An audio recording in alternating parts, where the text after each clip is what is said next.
በተመን ዋጋ በቡልጋሪያ አፍሪካ ህብረት አጠገብ በካሬ 70 ሺህ ብር ብቻ ታላቅ ቅናሽ አዘጋጅተን ብቅ ብለናል። ለ10 ደንበኞች ብቻ የሚቆይ ባለ አንድ መኝታ 78 ካሬ 100% ለሚከፍሉ በ5.5 ሚሊዮን ብር በቅድመ ክፍያ 7 ሚሊዮን ብር ሲሆን 10% ቅድመ ክፍያው 700 ሺህ ብር። ባለ ሁለት መኝታ 100 ካሬ 100% ለሚከፍሉ 7.3 ሚሊዮን ብር በቅድመ ክፍያ በ9.3 ሚሊዮን ብር 10% ቅድመ ክፍያው 932 ሺህ ብር። በአጭር ጊዜ ውስጥ በርካታ ቅንጡ አፓርትመንቶችን ለደንበኞች በማስረከብ የምስጋና ምስክርነትን ያገኘው ታማኝ ድርጅታችን አሁን ደግሞ ከ20 ካሬ ጀምሮ የንግድ ሱቅ አማራጮችንም ይዘንሎት መተናል። ፈጥነው በ0923 70 አሊያም በ0994 003949 ላይ ይደውለው።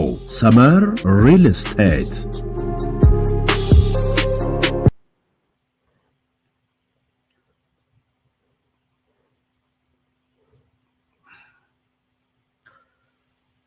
የህወሓት አደገኛ አዋጅ የጫረው ተቃውሞ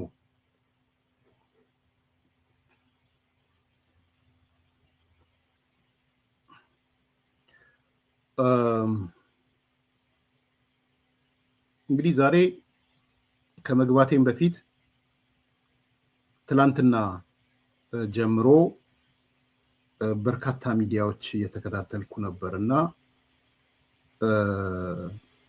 የህወሓት አደገኛ አዋጅ ትልቅ መነጋገሪያ ሆኗል። ይገባል መነጋገሪያ ሆኗል። ዋነኛ አጀንዳ ሆኗል። የትግራይ ሚዲያዎች በሙሉ እየተረባረቡ ያሉት እሱ ላይ መሆኑን አይቻሉ። ልሂቃኖቹ፣ ምሁራኖቹ፣ ምኖቹ በሙሉ ማለት ነው። ምን ያህል አሳሳቢ መሆኑን ምን ያህል አስደንጋጭ መሆኑን የምትመለከቱበት ነው።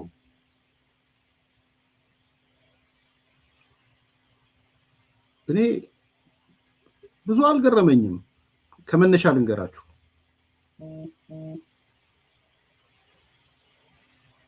ብዙ አልገረመኝም። ያልገረመኝ ምንድነው? ይሄ ነገር እንደሚመጣ የጊዜ ጉዳይ እንደሆነ ደጋግሜ ተናግሬያለሁ። ምንም አይቆጨኝም። ባይዘው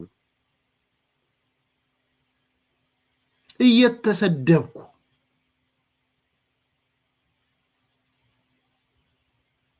አረ ይሄ ነገር ያሰጋል፣ አረ የትግራይ ሊቃን ንቁ፣ እየሆነ ያለው ነገር ተው። የፌደራል መንግስትን መገዳደር ወይ መገዳደር ነው የሚባለው አይደለም። እነዚህ ሰዎች ወደ ራሳችሁ እየመጡ ነው። አንዳንዱ ኢኩቫለንሲ ሊሰራ ሲሞክር፣ አንዳንዱ ደምድሞ ፌደራል መንግስት ብሎ ሲል፣ አንዳንዱ እነጌታቸው ረዳን ሲቀጠቀጥ አይደለም። እንደዛ አይደለም። ከመስከረም ወር እቅዳችን ጨምረን ነው ያየነው። ያለፈው 6 ወር እቅዳችንም እሱ ነበረ። እኔ የጠበቅኩት ስለሆነ እየተደሰትኩ አይደለም። ክፉ ነገር ደስ አይለኝም። የጠበቅኩት ነገር ስለሆነ ግን አልገረመኝም። ጊዜን አጥፍቼ ነው 37-40 ገጽ የጻፍኩት። ጊዜን አጥፍቼ። ይህ ጽሁፍ ማናችሁም የምታውቁት ጽሁፍ ነው።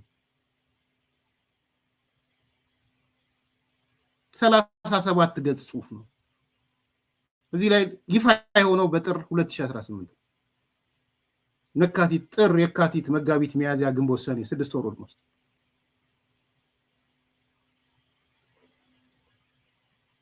ዛሬ ይሄ ወረቀት ላይ የጻፍኩት ነገር ነው በአይኔ ያየው ያለሁት።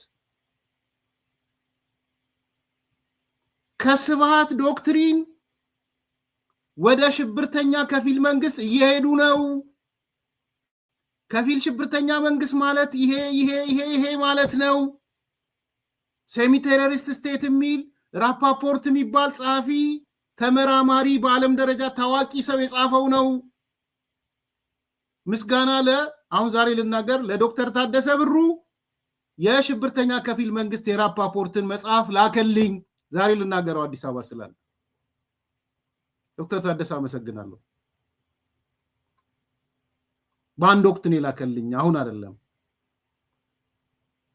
የቲፒኤልኤፍ ጉዞ ምን ይመስላል ብሎ ከ3 ዓመት 4 ዓመት በፊት የላከልኝ ነው። የትምህርት ብልጭታ ይሳት የነበረው ክሬዲት መስጠት ስላለብኝ ይቅርታ ቅር ካለ ዶክተር ታደሰ ቁጭ ብዬ ግድ የለም አንብበው ይሄን ከፊል ሽብርተኛ መንግስት ሴሚ ቴሮሪስት ስቴት የራፓፖርት እሱ ነው ጉዞ።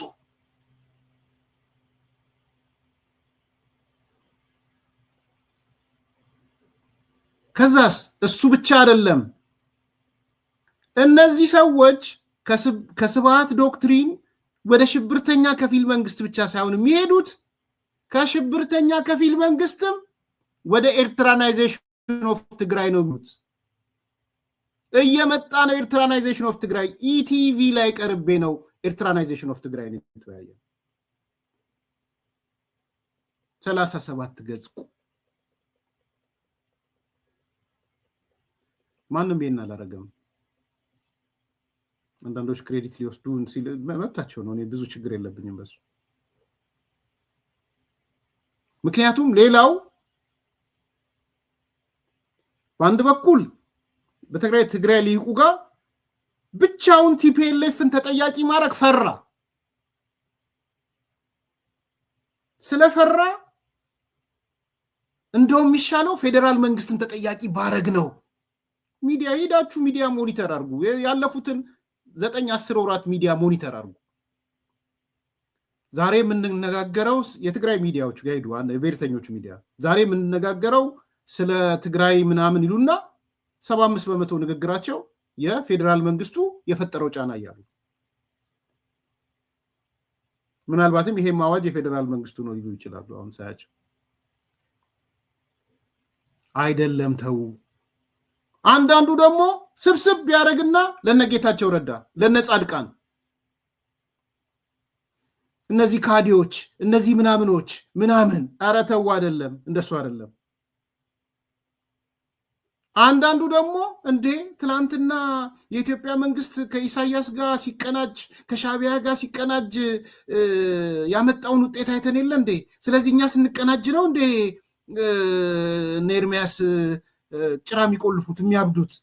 እኔ ድሮም የኢትዮጵያ መንግስት ከሻቢያ ጋር ሲቀናጅም አብጃለሁ።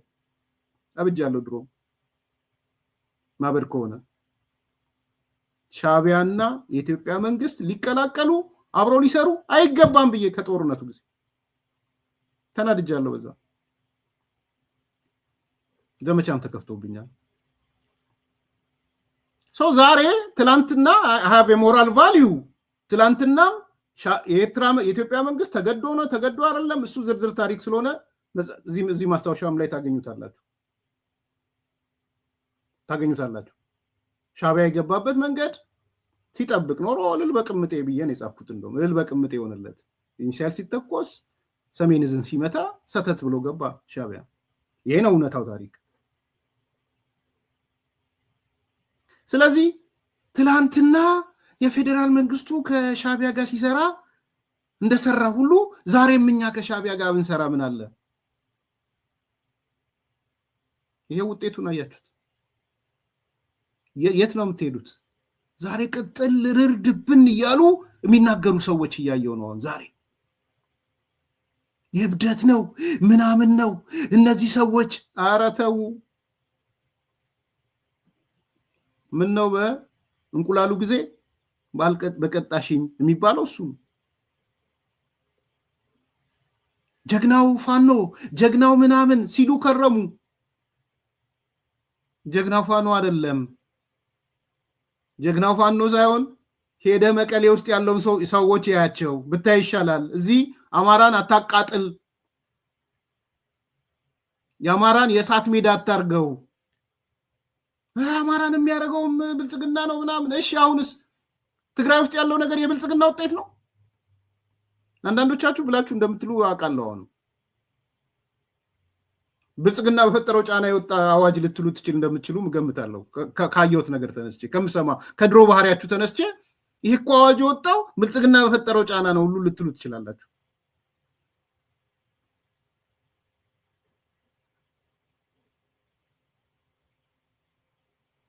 ስለዚህ አሁን እያየን ያለ ነው ተቃውሞ ምን ነው ከረፈደ የሚባል ተቃውሞ ነው። ግን ደግሞ ረፈደ ማለት አለቀለት ማለት ግን አይደለም። አዋጁ ጸድቋል። በነገራችን ላይ እኔ ሪፖርተር ነው ዛሬ ሰማሁት፣ አዋጁ ጸድቋል።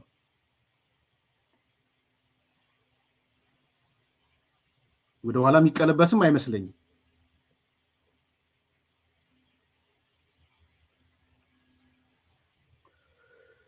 ሪፖርተር አዋጁ መጽደቁን አንስቷል። ትላንትና ይሄን 44 ገጽ የትግርኛ ሰነድ አሳይቻችሁ ነበረ። ጠቅለል አድርጌ ልንገራችሁ ለኔ። ከዛ በኋላ በሰነዱም ትላንት ከሰዎች ጋር ስንነጋገር ነበረ። ትርጉሙን ሰርተውም ልከውልኛል። ሌሎች ፕሮግራሞችም ይሰራሉ፣ አሳያችኋል። ግን ጠቅለል አድርጌ ልንገራችሁ ስለዚህ አዋጅ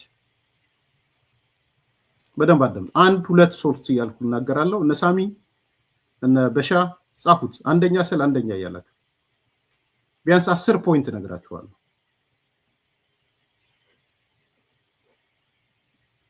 በሻም አለ አይደል? አንደኛ ሁለተኛ እያልኩ ነግራችሁ ጸድቋል። ዳዊት ብርሃነ ኢምፕሊመንትድ አይሆንም። እነሱ በድብቅ ደንግጠው እኮ ነው አጽድቀውት እኮ ነው የመጣው። ቼክ አድርግ ዳዊት ብርሃነ በት ኖት ኢምፕሊመንትድ ስላልከኝ ማለት ነው። አንደኛ ይሄ አዋጅ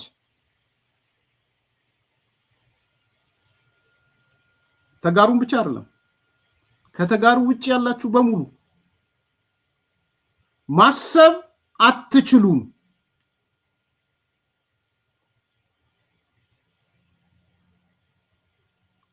ማሰብ አትችልም፣ ማሰብ አትችይም። ማሰብ ወንጀል ነው።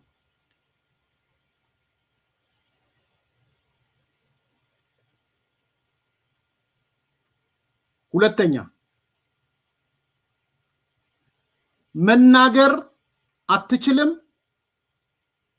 መናገር አትችሉም፣ መናገር አትችይም። መናገር ወንጀል ነው።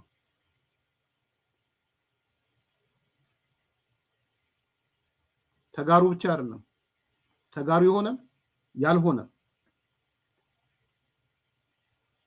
ሶስተኛ መቃወም አይቻልም።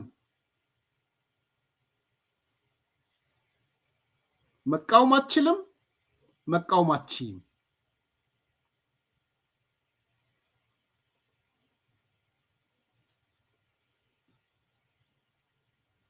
አራተኛ ወይ ከኔ ወይ ከሱ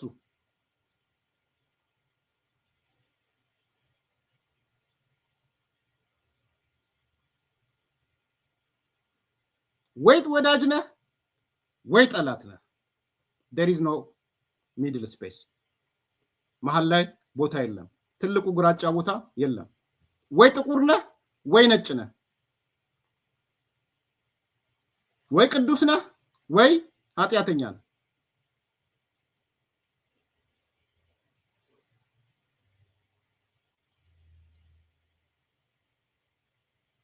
my way or highway በፈረንጆቹ እንደሚሉት።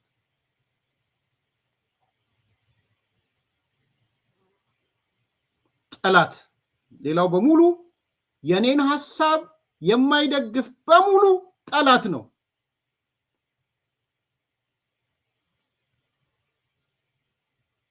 ቢሾም ቢሸለም በጠላት ቢሸለም ቢሾም ራሱ ጠላት ነው። አምስተኛ ዛሬም ብቻ አይደለም የምንመለከተው፣ ወደ ኋላም ሄደን እናይሃለን። በሻ በህግ መልኩ ጻፍልኝ። ወደ ኋላ ሄደን ነው ዝክረ ታሪክህን ወደ ኋላም ሄደን ጎትተን እንመለከታለን። የት ነበርክ የዛሬ 5 ዓመት 2013 የት ነበርክ? የት አቋም ላይ ነበርክ? ወደፊት ብቻ ወይም ዛሬም ብቻ አይደለም የምናየው፣ ወደ ኋላም እናያለን። ሪትሮ የምትሉት እነ በሻ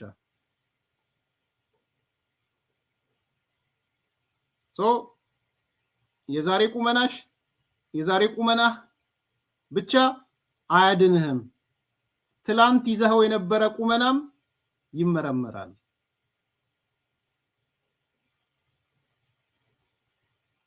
አምስተኛው እሱ ነው።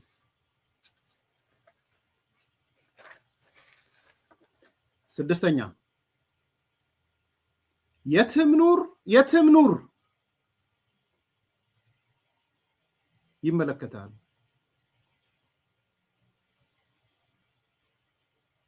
የትኛውም ብሔሩን፣ የትኛውም ብሔረሰቡን፣ የትኛውም ህዝቦቹን፣ ኢትዮጵያዊ ይሁን ኤርትራዊ ይሁን ዩጋንዳዊ ይሁን አሜሪካዊ ይመለከታል።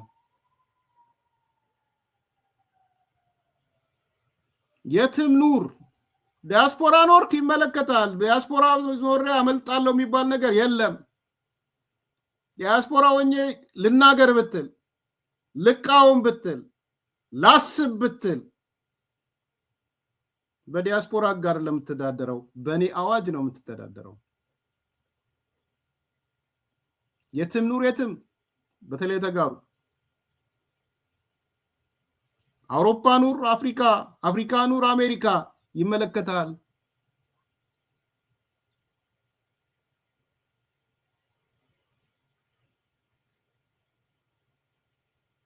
ሰባተኛ የምን ፍርድ ቤት? የታባቱ ፍርድ ቤት ነው። ሰባተኛ ፍርድ ቤት ምናምን ብለህ አትጠይቀኝ። የፍርድ ቤት ትዕዛዝ ይሰሃል ወይ? ሳትይዝ መያዝ ይፈቀዳል ወይ? ለፍተሻ ስትመጣ የፍርድ ቤት ትዕዛዙን አሳየኝ ምናምን የሚባል ነገር አይሰራም ከዚህ በኋላ። ፍርድ ቤት የታባቱ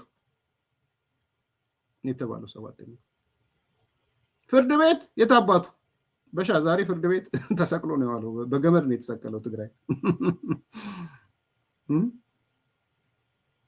ስለዚህ ሊይዘ ስመጣ የፍርድ ቤት ማዘዣ ትዕዛዝ ይዛሉ፣ የብርበራ ትዕዛዝ ይዛሉ ምናምን የሚባል ነገር አይሰራም። አለቀ ደቀቀ። ስመጣ እንደፈለኩ መጥቼ እበረብርሃለሁ። እንደፈለኩ መጥቼ ማንቁርትን ይዤ ይሄዳለሁ። የምፈልገውን ዕቃ የምፈልገውን ንብረት ይዤ ይሄዳለሁ። ሰባተኛው እሱ ነው።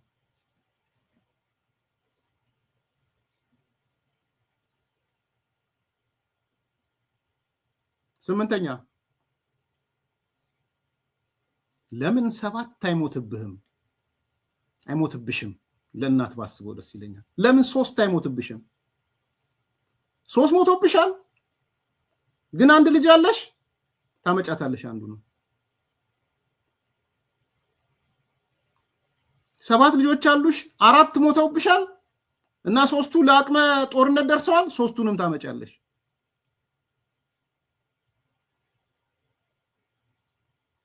ሁለት ወልደሻል፣ አንዱ ሞቷል፣ አንዱ ለአቅመ ጦርነት ደርሷል። አንዷንም ታመጫዋለሽ። ኦ ማይ ጋድ በጣም ይዘገናል።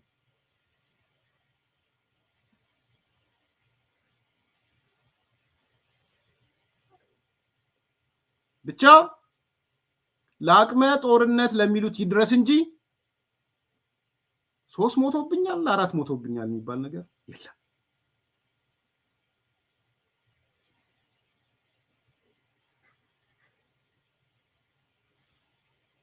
ወይ መውለድሽን ታቆሚያለሽ። የዛሬን አልወልድም ሁሉ ልትቻለሽ፣ የእግዚአብሔር ታናሽ ወንድም እያልሽ የዛሬን ማርልኝ ለነገ አልወልድም። መላኩ ተፈራ የእግዚአብሔር ታናሽ ወንድም፣ ደርብሪስ የእግዚአብሔር ታናሽ ወንድም የዛሬን ማርልኝ የነገን አልወልድም። ፈትለ ወርቅ የማርያም ታናሽ እህት የዛሬን ማርልኝ ለነገ አልወልድም።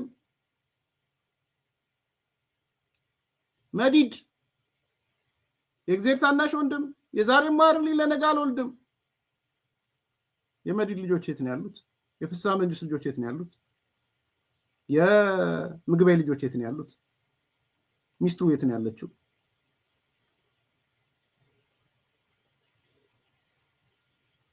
ሶስት ወልደሻል እና ሁለቱ ሞተዋል በጦርነት፣ አንዱ ለአቅመ ጦርነት ደርሷል። ታመጫታለሽ፣ መደበቅ አትችይም።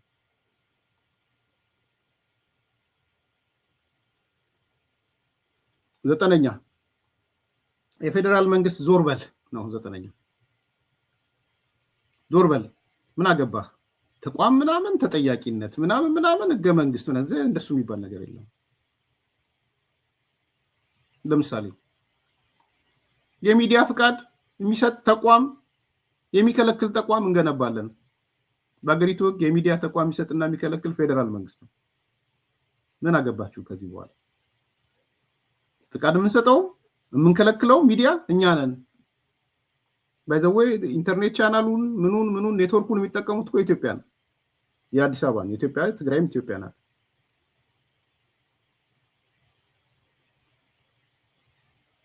ግን ፌደራል መንግስት ከዚህ በኋላ ፍቃድ ነሽ፣ የሚዲያ ፍቃድ ሰጪ ነሽ፣ ነጣቂ ምንም አያገባም። እሱ እኛ ነን። ተቋም እንገነባለን እንደሱ።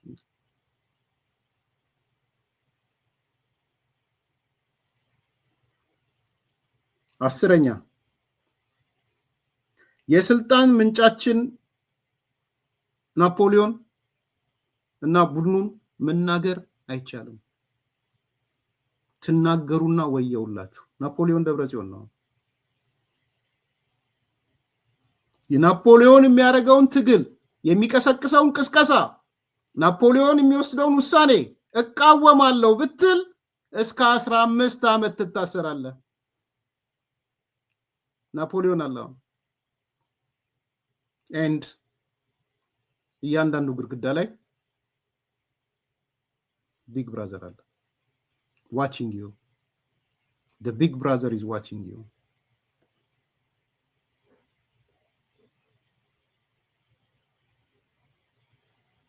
ረፉት። አጉል ስትመጻደቁ የነበራችሁ ሰዎች፣ ፌደራል ምናምን አስትሉ የነበሩ ሰዎች አሁን የትኛውን ሰበብ እንደምታደርጉ አላውቅም። እነዚህ 10 ነጥቦች ሜቢ 11 12 እያለ የሚጨምር ካለ ያግዛችሁ። 10 ነጥቦች የአዋጁ መሰረታዊ ፖለቲካ ነጥቦች ናቸው። የፖለቲካም የህግም የምንም ማለት የማህበራዊም ማለት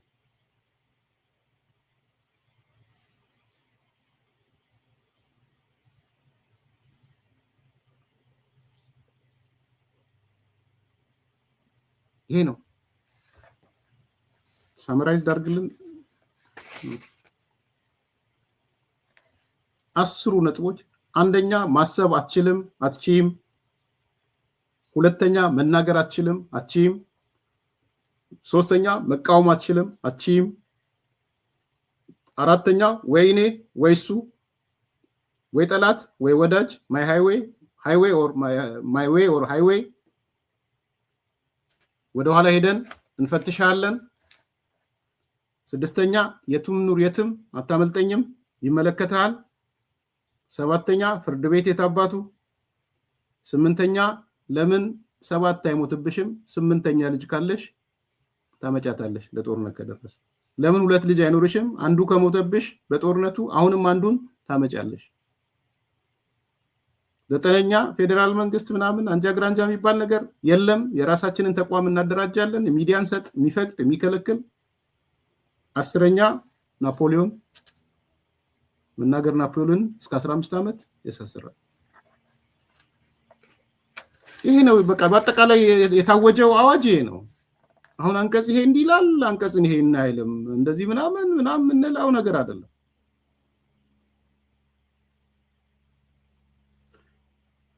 የዚህ አዋጅ አባቱ ማን ነው ነው አሁን ጥያቄ። ማን ነው አባቱ? ከየት አመጡት? እንደዚህ አይነት ድራኮኒያን አይደለም እኮ ድራኮኒያኒስ ተራ ነው እኮ ድራኮኒያን። ያኔ ሚዲያ አዋጁ ድራኮኒያን ነው። የሰብአዊ መብት አዋጁ የጸረ ሽብር የሁሉንም እኮ ጠቅልሎ ነው የመጣው በሙሉ ጠቅልሎ። ኢትስ ኖት አባውት ድራኮኒያን ሜን። ታይቶ አይታወቅም። ግን አባቱ ማን ነው ጥያቄው? ማን ነው? ይሄን ነገር ከየት የመጣ ነው? እኛ ኤርትራናይዜሽን ኦፍ ትግራይ ብለን ተናግረናል፣ ደጋግመን ተናግረናል። ዛሬ የትግራይ ልጆች ይነግሩናል እንዴት ኤርትራናይዜሽን ኦፍ ትግራይ እንደሆነ። ቴንክ ዩ ዳዊትን ስሙት። የዛሬ ፕሮግራሙ አሪፍ ነው። የዳዊት ፕሮግራም ዳዊት ከበደ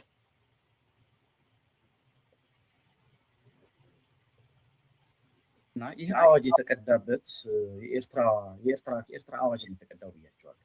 አንድ አዋጅ አለ ቀደም ብዬ እንደገለጽኩት የናሽናል ሰርቪስ ፕሮክላሜሽን የሚባል እንደ አውሮፓውያን አቆጣጠር ኦክቶበር 1995 የወጣ ነው፣ ወይም በእኛ አቆጣጠር ጥቅምት 1988 ዓ.ም የወጣ ነው። የዛሬ 30 ዓመት የወጣ ነው። ከሱ የተቀዱ ናቸው አብዛኞቹ አንቀጾች እና እሱን ላቅርብላችሁ ለንጽጽር እንዲመች ማለት ነው። እና በዚህኛው የኤርትራ አዋጅ እዚህ ጋር በዚህኛው የኤርትራ አዋጅ ናሽናል ሰርቪስ ፕሮክላሜሽን ይባላል። ቀደም ብዬ እንደገለጽኩት አዋጅ 82 1995 ነው የሚባለው።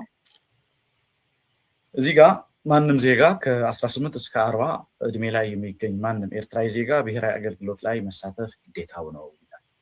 ልክ ይሄ ከመጀመሪያው ከአንቀጽ 3 ጋር ከኛ ጋር ይመሳሰላል። እምቢ ማለት አይችልም ይላል። አንቀጽ 37 ላይ ስለ ቅጣት ይደነግጋል። በዚህ መልኩ እንግዲህ ያንን ግዴታ እንደሆነ ያስቀምጥና በነገራችን ላይ ይሄ 16 ገጽ ነው። ይሄ ትግራይ አሁን የወጣው የድራፍት ፕሮክላሜሽኑ 44 ፔጅ ነው። ስለዚህ አንቀጽ 37 ስለ ቅጣት ይደነግጋል። እዚህ አዋጅ ላይ ያሉ ማናቸውንም ድንጋጌዎች መጣስ 3000 ናቅፋ ያስቀጣል ይላል። እንደውም የኛ 100,000 50,000 ምናምን ነው። እንግዲህ ይሄኛው ከ30 ዓመት በፊት ስለወጣ ነው እንግዲህ የገንዘቡ መጠን አላሻሻሉትም። ያው ምናልባት ታሳቢ አድርጎ አሁን የገንዘብ የመግዛት አቅም ከፍ ስላለ ለዛ ይሆናል 50,000 እና 100,000 የሚል እኛ አዋጅ ላይ የተቀመጠው። ከዚህ በተጨማሪ በተጨበረበረ ምክንያት ወይም ደግሞ ሆን ተብሎ በሚደረግ አሳሳች ምክንያት ይህንን ብሔራዊ አገልግሎት አለመውሰድ 2 ዓመት እስራትና 3,000 ናቅፋ ያስቀጣል ይላል። ይህንን ግዴታውን ሳይወጣ ከአገር ቢወጣና አንድ ዜጋ አንድ ኤርትራዊ ይህንን ግዴታውን ሳይወጣ ከአገር ቢወጣና ሳይመለስ ቢቀር ማለት በ18 እና በ40 ዓመት መካከል ያለ ማንም ሰው ወታደራዊ አገልግሎት መስጠት አለበት ይላል። ይህንን ግዴታውን ሳይወጣ ከሀገር ከወጣና በዛው ከቀረ ሲመለስ 5 ዓመት ይታሰራል ይላል። ከዚህ ባሻገር ሌሎች ሪስትሪክሽንስ አሉ። ለምሳሌ በንግድ ስራ ላይ መሰማራት አይችልም፣ ቪዛ ጠይቆ ከሀገር መውጣት አይችልም፣ መሬት ማግኘት አይችልም የሚባሉ መብቶች አሉ፣ ይገደቡበታል ማለት ነው። አንድ ዜጋ ግዴታው እንዳይወጣ የተባበረ የሸሸገ የሚልም አለ። ይሄ በዚህኛው ቅድም በጠቀስኩት ትግራይ ላይ ባለው አዋጅም ተደግሟል። አንድ ዜጋ ግዴታው እንዳይወጣ የተባበረ የሸሸገ የሰወረ በተመሳሳይ ሁኔታ ቅጣት ይጣልበታል ይላል። በዚህ ሂደት ውስጥ የሚሳተፉ የመንግስት አካላትን ያደናቀፈ በተመሳሳይ ሁኔታ ይቀጣል ይላል። የኛ ላይ አለ እንደሱ። እንዲሁም በርካታ አንቀጾች አሉት ከዚህ ከቅጣት ጋር የተገናኘ በርካታ አንቀጾች አሉ ከዚህኛው አዋጅ ጋር የሚመሳሰሉ ማለት ነው። እና ይህንን ነው የሚመስለው። ይሄ እንግዲህ የሙሴን ሕግ የሚያስንቅ አዋጅ ነው። እንግዲህ ከዚህ አዋጅ የተቀዳ በሚመስል አይነት መልኩ በትግራይ የተለያዩ ዞኖች የሳዋ አይነት መልክ ያላቸው ማሰልጠኛ ተቋማት እየተከፈቱ ነው። ይሄ የሳዋ አይነት መልክ ያላቸው እንዲመሳሰሉም ጭምር መረጋገጥ ስላለበት የኤርትራ ከፍተኛ ወታደራዊ አዛዦች መጥተው ጉብኝቱን ሊያደርጉባቸዋል። ስለዚህ ይሄ ነው የሚመስለው። ምክንያቱም ይሄ አዋጅ ሲወጣ ያው ማንን ሞዴል እንዳደረገ እየተነጋገረ ነው። ሞዴል ሲደረግ ደግሞ ይህንን የሚያስተናግድ በተለያየ ቦታ ሰፊ የማሰልጠኛ ተቋም መገንባት አለበት። ያ ደግሞ ይህንን አኮሞዴት ማድረግ የሚችል መሆን ስላለበት ነው።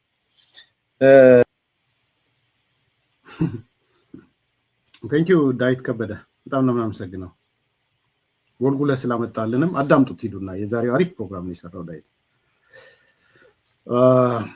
ያው እኛ ያልናቸው ነገሮች በመረጃ ማስረጃም ተደግፈዋል። ስለዚህ የአዋጁ አባት ግልጽ ነው ማለት ነው። የዛሬ 30 ዓመት ሻዕቢያ ያወጣው አዋጅ ዛሬ ትግራይ ላይ ተግባራዊ ሆነ ማለት ነው። ኦኬ ይሄ ነው የሆነው እያለ ያለው 2 ዓመት እስር ከሀገር ከወጡ መመለስ የማይችሉ ቢዝነስ መስራት የማይችሉ ከእንደገና ደግሞ ማስፈጸሚያ የሳዋ ማሰልጠኛ አይመለከተንም ቢሉ ደግሞ እስከ ስንት ጊዜ እስር የሚደረግ ማለት ነው። በደንብ ስሙ፣ በደንብ አዳምጡ። እየሆነ ያለው ይሄ ነው። አጠቃላይ መንፈሱ ይሄ ነው። አንደኛውን በተለይ ላሰማችሁ።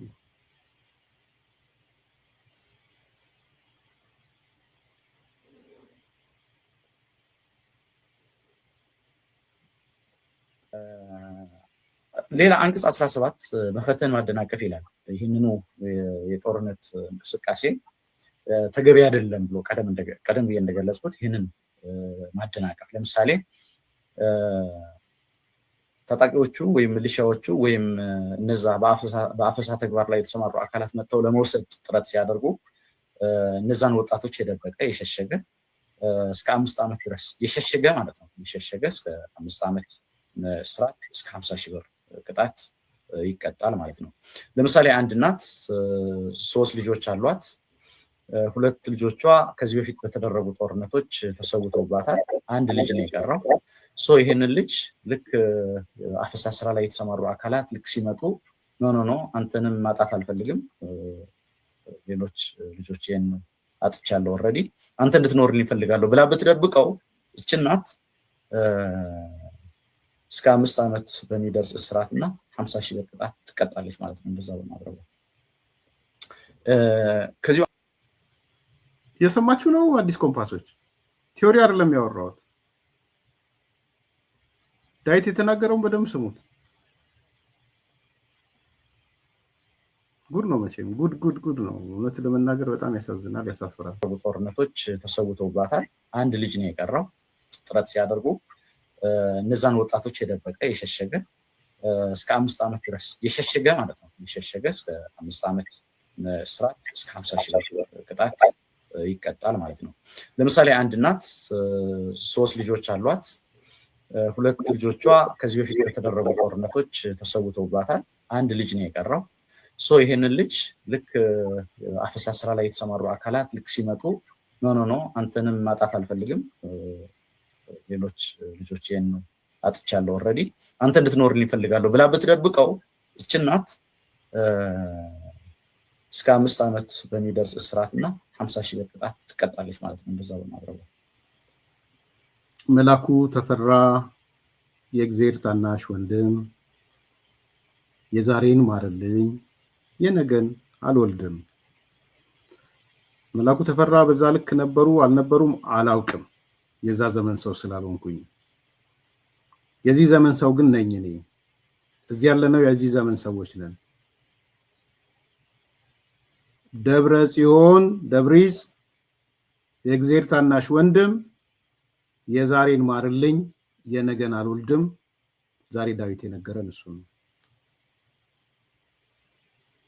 ፈትለወርቅ የማርያም ታናሽ እህት የዛሬን ማሪልኝ ለነገ አልወልድም ነው እየሰማን ያለነው።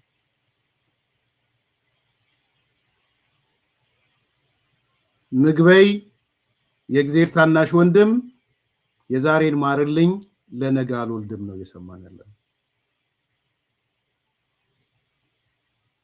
ይሄ ነው እውነቱ።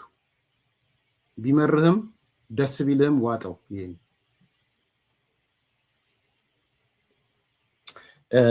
ከዚሁ አንቀጽ ሳንወጣ በዚሁ አንቀጽ ንዑስ ቁጥር 4 አንድ ሰው ከትግራይ ውጭ ሆኖ ይሄ ትግራይ ላይ ያለው ነው። ከትግራይ ውጭ ሆኖ ለምሳሌ አደናቃፊ መረጃ ያሰራጭ በሚዲያም ሊሆን ይችላል፣ በማህበራዊ ሚዲያም ሊሆን ይችላል፣ በተለያየ ሚዲያ አደናቃፊ የሆነ መረጃ ካሰራጨ ይህ ጦርነት አይመለከታችሁም። ለምሳሌ ህይወታችሁን አቆዩ ወጣቶች ከዚህ በፊት በነበረው ጦርነት ብዙ ጉዳት አስከትለዋል።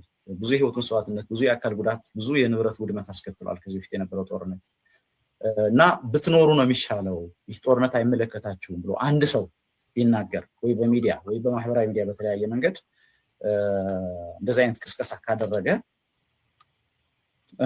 እንደ ቅስቀሳው ክብደት ከ5 ዓመት እስከ 25 ዓመት ይፈረድበታል። እንደ ክብደቱ ማለት ነው። ለምሳሌ ሚዲያ ላይ ወይም ኢንፍሉዌንስ የመፍጠር አቅም ካለው ማህበራዊ ሚዲያ ላይ ያለው ተደራሽነት እና የኢንፍሉዌንስ አቅሙ ግምት ውስጥ እንዲገባ ተደርጎ እስከ 25 ዓመት በሚደርስ እስራት ይቀጣል ይላል አዋጁ። ለምሳሌ ሰሞኑን እኔን ጨምሮ ህገወጥ አፈሳውን እየተቃወምን ነበር። ይህ ጦርነት ተገቢ ጦርነት አይደለም፣ በተገቢ መንገድ ማህበረሰባዊ ቅቡልነት ያለው አይደለም። ስለዚህ ይህ ጦርነት ህዝባዊ ድጋፍ የለውም ወይም ደግሞ ህዝባዊ መሰረት አይኖረውም፣ የጥቂት ሰዎች ፍላጎት ነው ብዬ አምናለሁ። እኔ ከዚህ በፊት በተደጋጋሚ እንደዚህ አይነት ዘገባዎች አቅርቤያለሁ። እኔ አሁን እንደዛ በማድረጌ ያው 25 ዓመት ይፈረድብኛል ማለት ነው። አንቀጽ 18 አንድ ነገር አስታውሳችሁ ከ3 ቀን በፊት የጻፍኳትን አዲስ ኮምፓሶች እኔ ጋር ግቡና ይወት ባይዘዌ መረጃው ስለነበረ እኔ የጻፍኳት ዛሬ ልግለጻት።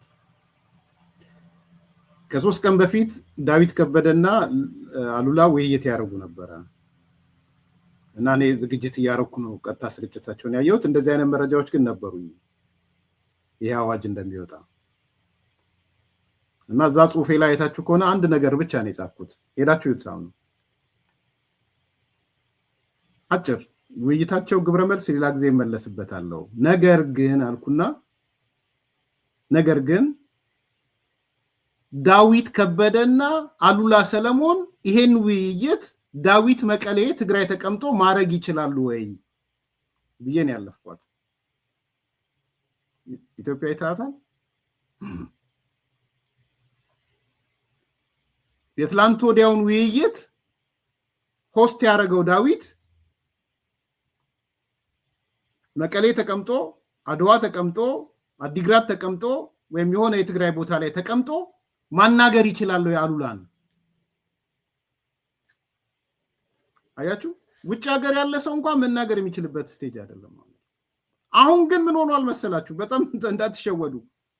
ዛሬ ከዚህ በኋላ ግን ዳዊት ከበደ አዲስ አበባ ተቀምጦም አሉላን ማናገር አይችልም።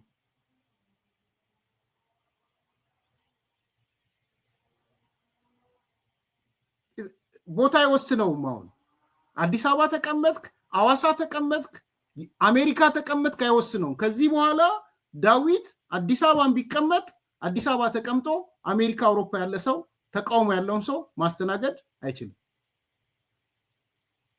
አሉላም አሜሪካ ተቀምጦ ማውራት አይችልም። ባይዘው አይችልም። ያልተነገረ አዋጅ ውስጥ የሌለ ነገር ልንገራችሁ ምን እንዳሰቡ እንዳደነግጡ። ብዙዎቹ ብርር ብለው እንደሚጠፉ ወይም በተለይ ጦርነቱን ከጀመሩት የነ ደብረጽዮን ደጋፊ እንዴት እንደሚሆኑ ልንገራችሁ።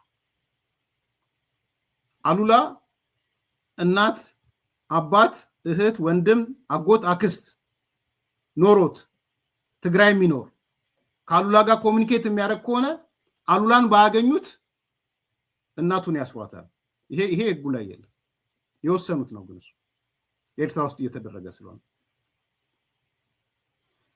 አሉላ ወንድም ቢኖረው ስለተሸሸገ ምናምን አይደለም፣ እሱ በኢት ሰልፍ ይታሰራል። አሉላ ወንድም ስላለው ግን ከቲፒኤልኤፍ ጎን ካቆመ ወንድምህ እንዲህ እያደረገ ነው ተብሎ ወንድሙ ይታሰራል፣ እናቱ ትታሰራለች፣ አባቱ ይታሰራል። ኤርትራ እየሆነ ያለው እሱ ነው። ዝም ብለው እንዳይመስላችሁ ኤርትራ ልጆች የፍርሃት ቆፈን ውስጥ የገቡት ከባዶ አይደለም። እዚህ የሚናገረው ወጣት እናቱ ትታሰራለች፣ አባቱ ይታሰራል እዛ። ይሄ በእርግጥ ባለፈው ጊዜ ነበረ። ኖት ኦንሊ ታማኝ ብቻ አይደለም። የኔ ወንድሜን እኮ እኔ ለገበያ አልወጣሁትም በወቅቱ። አት ዘ ሴም ታይም አት ዘ ሴም ዴይ ልንገራችሁ የህወሓት ጊዜ በተመሳሳይ ቀን በተመሳሳይ ሰዓት የኔ ታናሽ ወንድም ጋር የታማኝ በየነ ታናሽ እናት ጋር እና እህት ጋር የሲሳይ አጌና እህት ጋር ነው የሄዱት በተመሳሳይ ሰዓት። ይሄ አደባባይ ያለው እውነት ነው። ወንድሜም እዛ ኢትዮጵያ አለ፣ ጠይቁት ከፈለጋችሁ።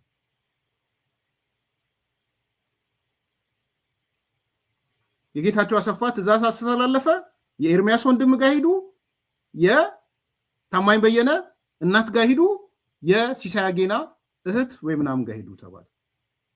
የኔን ወንድም ጠሩት፣ ስልኩን ወሰዱበት። ሳምሶን ይባላል። ዛሬ ነፃ ስለሆነ መናገር ይችላል። ኢንጂነሪንግ ፓርት ላይ ነው የሚሰራው። ጠሩት፣ ከስራ ትባረራለህ አሉት። የመንግስት ሰራተኛ ስለነበር ስልኩን ቀሙት፣ በረበሩት ስልኩን። ይደውልላለሁ ያሉት አይደውልልኝም አለ። እኔ ስለማውቀው አይደውልልኝም አለ። ፈለጋችሁ ፈልጉ አላቸው። ደውልለት አሉት። እዛ እነሱ ተቀምጠው ደውልለት አሉት። ይዘውኛል እንዲል ማለት ነው። አላነሳውም። ከዛ በንጋታው ሲቹዌሽን ሩም ስንመጣ ወደ ምንድነው ይሄ ኢሳት አለን። ይሄ ጉድ ሞርኒንግ የሚባል ሴሬሞኒ አለን ጠዋት ላይ ስታንድ አፕ ሚቲንግ። ታማኝም እንደዚህ ሲሳይም እንደዚህ አለ። የኔም ወንድሜ እንደዚህ አድርጎታል። ዛሬ በተመሳሳይ ሰዓት ባይዘው ሚዲያ ላይ እንውጣ ስሉ እኔ አልወጣም አልኳቸው። አልወጣም። ሁለቱ ወጡ በወቅቱ አስታውሳለሁ።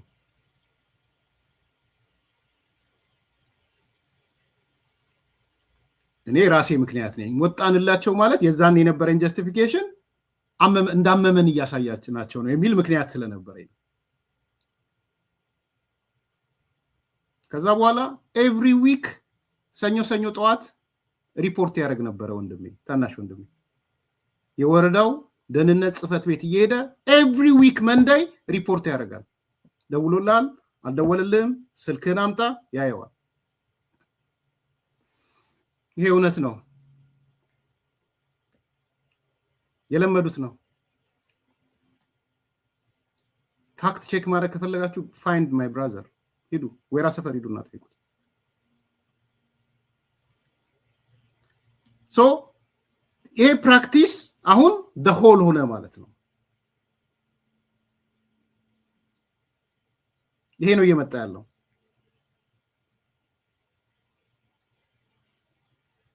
ዳዊት እየነገረን ያለው እሱ ነው።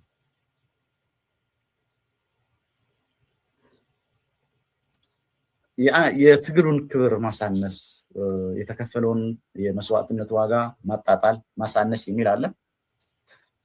ለምሳሌ ከዚህ በፊት የተከፈለው መስዋዕትነት ምን አስገኘ? ትርጉም የሌለው መስዋዕትነት ነው የተከፈለው። ስለዚህ መስዋዕትነቱ ይብቃ፣ በቃ ከዚህ በኋላ ወጣቶች ወደ ትምህርት፣ ወደ ምርምር፣ ወደ ሳይንስና ቴክኖሎጂ እንዲሁም ህይወታቸውን ይለውጡ፣ ለቤተሰቦቻቸው ይኑሩላቸው፣ እነሱም ይኑሩ። ከዚህ በኋላ ይብቃ፣ ሞት ይብቃ፣ ጦርነት ይብቃ ብሎ መቀስቀስ፣ በሚዲያ ይህንን ማድረግ 15 ዓመት እስራትና 500 ሺህ ብር ያስቀጣል። ሌላ አንቀጽ 20 መዛት፣ ማስፈራራት የሚልም አለው። ህገወጥ ወታደራዊ አፈሳ ለማድረግ የሚሰማሩ የጸጥታ አካላት ወይም ሚሊሻዎች ላይ እባካችሁ ህይወታቸውን አትንጠቋቸው፣ እነዚህን ወጣቶች አፈሳ ይቆም፣ በዓለም አቀፍ ህግ ወንጀል ነው ብሎ መናገር እስከ 7 ዓመት እስራት ያስቀጣል። ይሄም በዛ ስራ ላይ የተሰማሩ የጸጥታ አካላት ወይ የመንግስት አካላት ተግባራቸውን እንዳያከናውኑ ማደናቀፍ ነው ተብሎ ነው የሚታሰበው። እስከ 7 ዓመት ድረስ ያሳስራል። እንዲሁም እስከ 30 ሺህ ብር ድረስ የገንዘብ ቅጣት ያስከትላል ማለት ነው። ሌላው አንቀጽ 22 ላይ ሐሰተኛ ወሬ ህዝብን ማነሳሳት የሚል አለ። እንግዲህ ሐሰተኛ ወሬ የሚባለው ያው እንደ ዲፋይን እንደሚያደርገው አካል ይወሰናል። ለምሳሌ እኔ አሁን የማወራው ነገር ያንን ለማይፈልግ አካል ሐሰተኛ ወሬ ነው። ስለዚህ አንድ ሰው የመንግስት አካሄድ ልክ አይደለም፣ ይህ አካሄዳችሁ ትግራይን ይበትናታል፣ የእልህና የይዋጣልን አካሄድ የትም አያደርሰንም የሚል መረጃ ካሰራጨ እስከ 7 ዓመት እስራትና 30 ሺህ ብር ይቀጣል። ይህም ሐሰተኛ ወሬ በሚል ነው። በዚህ ሂደት ውስጥ እንግዲህ ንዑስ አንቀጾች አሉት። የመንግስት ኃላፊዎችን አይ ቲንክ እንደዚህ ላድርገው መሰለኝ። ይበቃል ዳዊት ስሙት ሂዱና ማጠቃለያውን ትንሽ ላሰማችሁና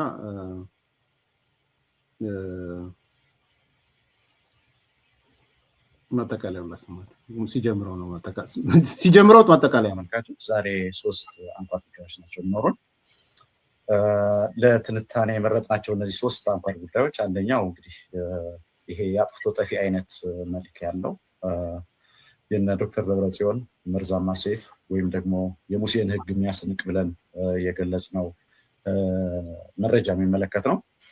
በዚህ ዝግጅት ትግራይን ያለ ልዩነት ለመቅጣት የተረቀቀውን አዋጅ እንመለከታለን። እንግዲህ ይህ አዋጅ ከየት የተቀዳ ነው በሚልም የተወሰነ ጥናት ለማድረግ ሞክረናል ተመልካቾች። እንግዲህ በዚህ ጥናታችን ከየት ኮፒ እንደተደረገም ጭምር ደርሰንበታል። ይሄ ናሽናል ሰርቪስ ፕሮክላሜሽን በሚል የሚታወቀው የሳዋ ሕግ በሚል ይጠሩታል ብዙ ሰዎች። ከሱ ጋር ያለው ዝምድና እንዴት በምን መልኩ ከዛ እንደተቀዳም ጭምር ሰፋ አድርገን እናቀርብላችኋለን ተመልካቾች። እንግዲህ ቀደም ብዬ የገለጽኩላችሁ ይሄ የናሽናል ሰርቪስ ፕሮክላሜሽን ወይም ደግሞ የሳዋ ሕግ በመባል የሚታወቀው እንደ አውሮፓውያን አቆጣጠር በ1995 ወይም በእኛ አቆጣጠር ጥቅምት 1988 ዓ.ም ነው የተረቀቀው። ኦልሞስት 30 ዓመት ሊሆነው ነው። ኤግዛክትሊ 30 ዓመቱን። እንግዲህ ይህ አዋጅ ነው እንደገና እንደ አዲስ ተቀድቶ ትግራይ ላይ ተግባራዊ እንዲሆን የተደረገው። የትኛው የአዋጁ አንቀጾች ናቸው የተቀዱት፣ ምን ያህልስ ይመሳሰላሉ የሚለውንም እንመለከታለን። እንግዲህ ተመልካቾች አደገኛ የሚባሉ እነዚህ አንቀጾች ከማመሳሰልን ባሻገር ምን አይነት ይዘቶችን ጭምር እንደያዘ፣ ምክንያቱም በጣም ብዙ አስደንጋጭ መረጃዎች ያካተተ ነው።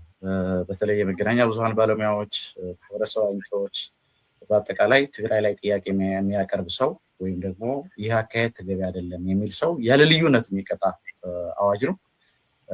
እንግዲህ ምን ያህል ያስኬዳል የሚለው ዛሬ ሚኒስትር ቢሲን የምናየው ነው የሚሆነው።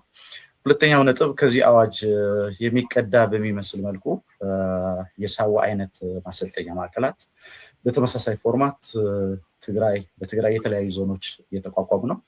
እንግዲህ የኤርትራ ከፍተኛ ወታደራዊ አዛዦችም በእነዚህ ማዕከላት ውስጥ ሚስጥራዊ የሆነ ጉብኝት እያደረጉ ነው።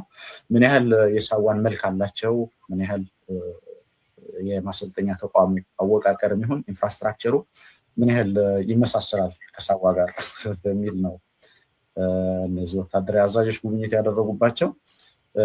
ይህንኑ በተመለከተም የምናቀርበው መረጃ ይኖራል።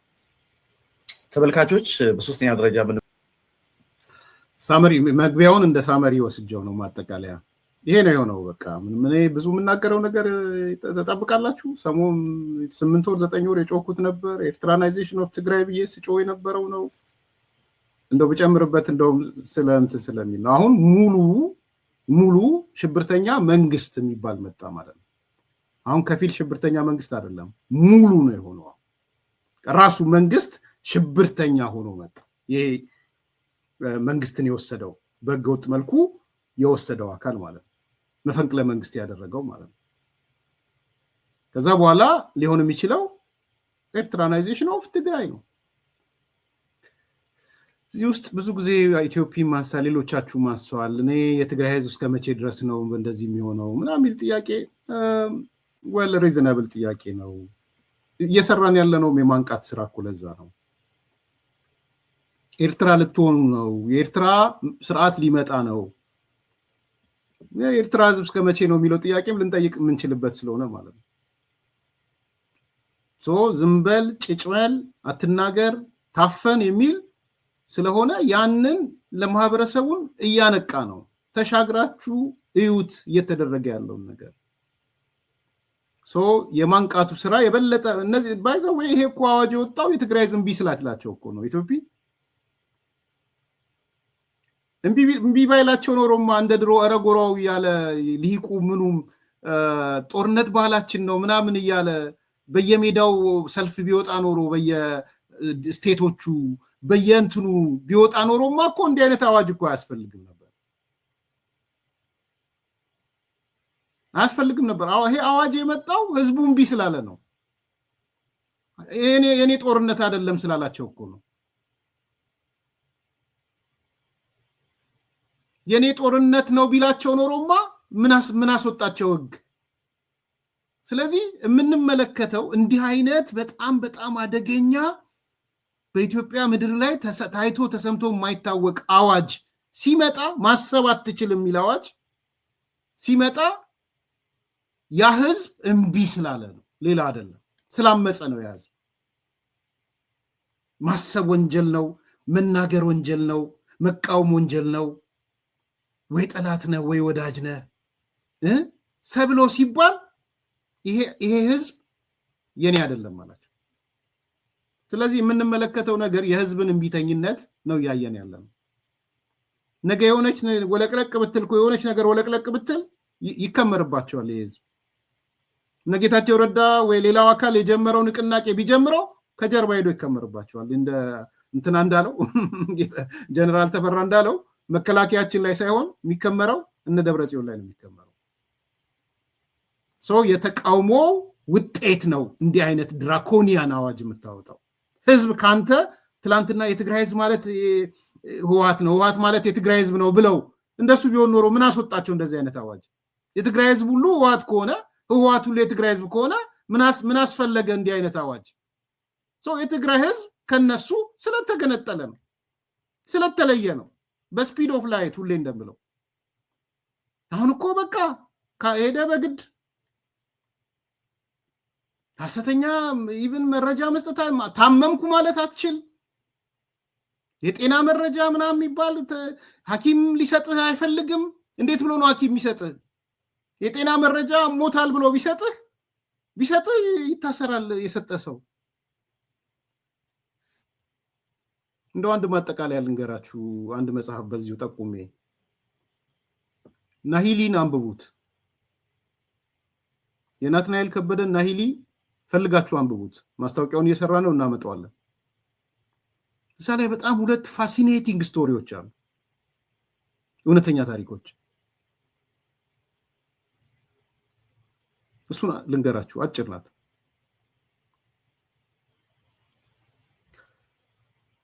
ሻዕቢያ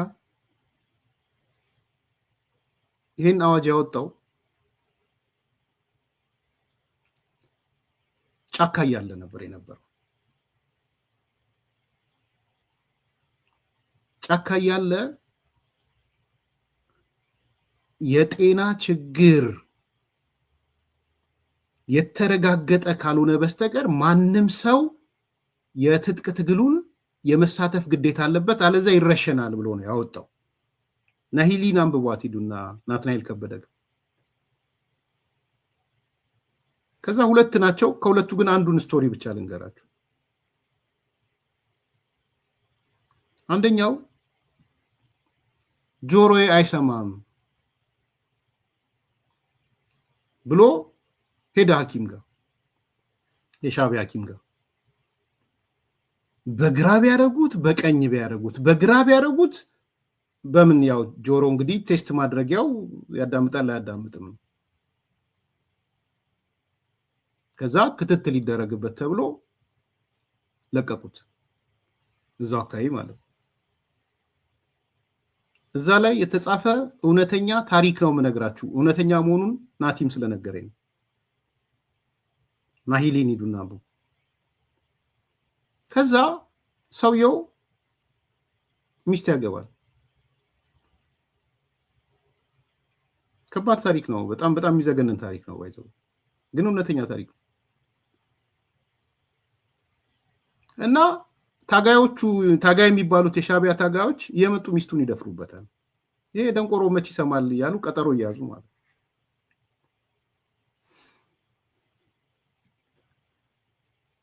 እሱ አንዴ ጆሮዬ አይሰማም ስላለ ቀጠሮን የሚይዙትን አይዝ ምን አይዝ መጽሐፉ ላይ እንዳነበብኩት ልጆቹም የሱ አይደሉም።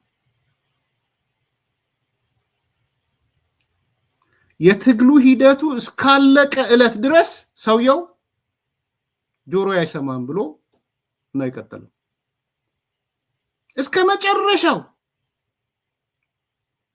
አይ ቲንክ በኋላ ባህር ዳር ወይ አማራ ክልል ውስጥ ገባ። ሰውየው ሲገባ ባለቤቱን ይዟት ሄደ። ኢማጂን the whole thing ትሰማ ነበር፣ እሱ ይሰማ ነበር። እዛ የሚደረገውን ውይይት ስለሱ የሚያወሩትን ይሰማል፣ ግን ጆሮ አይሰማም ተብሏል። ኦፖዚት ነበረች ባለቤቱ፣ ችሎት ኖሯል። ግን ፋይናሊ ሁሉ ነገር ካለፈ በኋላ አይ ቲንክ ባህር ዳር ከመጣ በኋላ በደንብ ማጣራት አለብኝ ጆሮ እንደሚሰማ ነገራት። ካን ኢማጂን እያንዳንዱን እንቅስቃሴ ያውቀው ነበር የምታረጊው፣ ሁሉንም ነገር ሰማው ነበር። ግን ሰማለው ብዬ ከምገደል ውስጤ የደማ በኖር ይሻላል ብዬ መርጬ ነው። 10 ምናምን ዓመት ጆሮዬ አይሰማም ብሎ የኖረ ሰው ማለት ነው። እናወራለን ከናቲ ጋር። መልካም ቀን።